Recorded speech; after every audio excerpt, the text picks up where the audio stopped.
নজর রাখবো পরবর্তী সংবাদে। ফের একবার ঊনকোটি জেলার দিকে নজর রাখবো, যেখানে টিকাকরণকে কেন্দ্র করে একদিনের একটি বিশেষ কর্মশালার আয়োজন।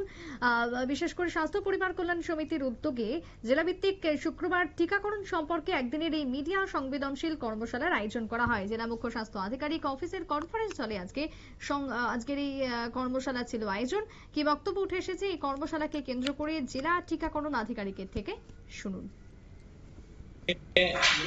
আমরা ইমিউনাইজেশন নিয়ে একটা মিডিয়া ওয়ার্কশপের আয়োজন করেছি। মিডিয়া ওয়ার্কশপ মানে আমরা ইমিউনাইজেশন নিয়ে কি করছি সেই বার্তাটাকে মানুষের কাছে পৌঁছে দেওয়ার জন্য আমরা মিডিয়া থেকে কিভাবে আমরা সহায়তা পেয়েছি এবং কিভাবে আমরা সহায়তা আরো পেতে পারি, বা কিভাবে মিডিয়ার সহায়তা নিয়ে আমরা মানুষের কাছে ইমিউনাইজেশন নেওয়ার উপকারিতা, ইমিউনাইজেশন নেওয়ার প্রয়োজনীয়তা বার্তাটাকে পৌঁছাতে পারি এবং তার মাধ্যমে আমরা রিফিউজাল বা বিভিন্ন ধরনের হেজিটেন্সি ব্রেক করতে পারি। তার জন্যই এই মিডিয়া ওয়ার্কশপ। ইমিউনাইজেশন নিয়ে আমরা ঊনকোটি জেলাতে আমরা প্রতিনিয়ত আমরা রেগুলারলি রুটিনলি আমরা কাজ করছি এবং এই গেল বছর আমরা প্রথমবার ঊনকোটি জেলা আমরা 100% বা 100% আমরা ইমিউনাইজেশন করতে পেরেছি।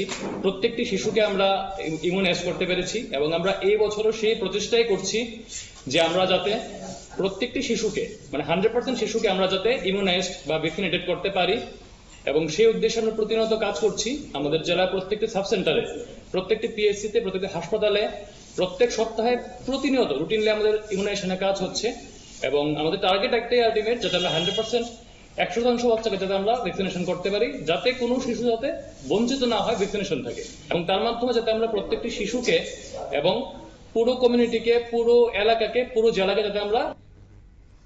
আপনারা শুনলেন যে বক্তব্য উঠে আসছে সংশ্লিষ্টের থেকে, মূলত টিকাকরণ আধিকারিকের থেকে, কিভাবে জেলা থেকে শুরু করে মহকুমার সর্বত্র এই সচেতনতা ছড়িয়ে দেওয়া যায় মূলত সাংবাদিকদের নিয়ে, সাংবাদিকদের সাথে করে, সেই বক্তব্যই আজকে উঠে এসেছে। ছোট্ট বিরতির পর ফিরছি, সঙ্গে থাকুন।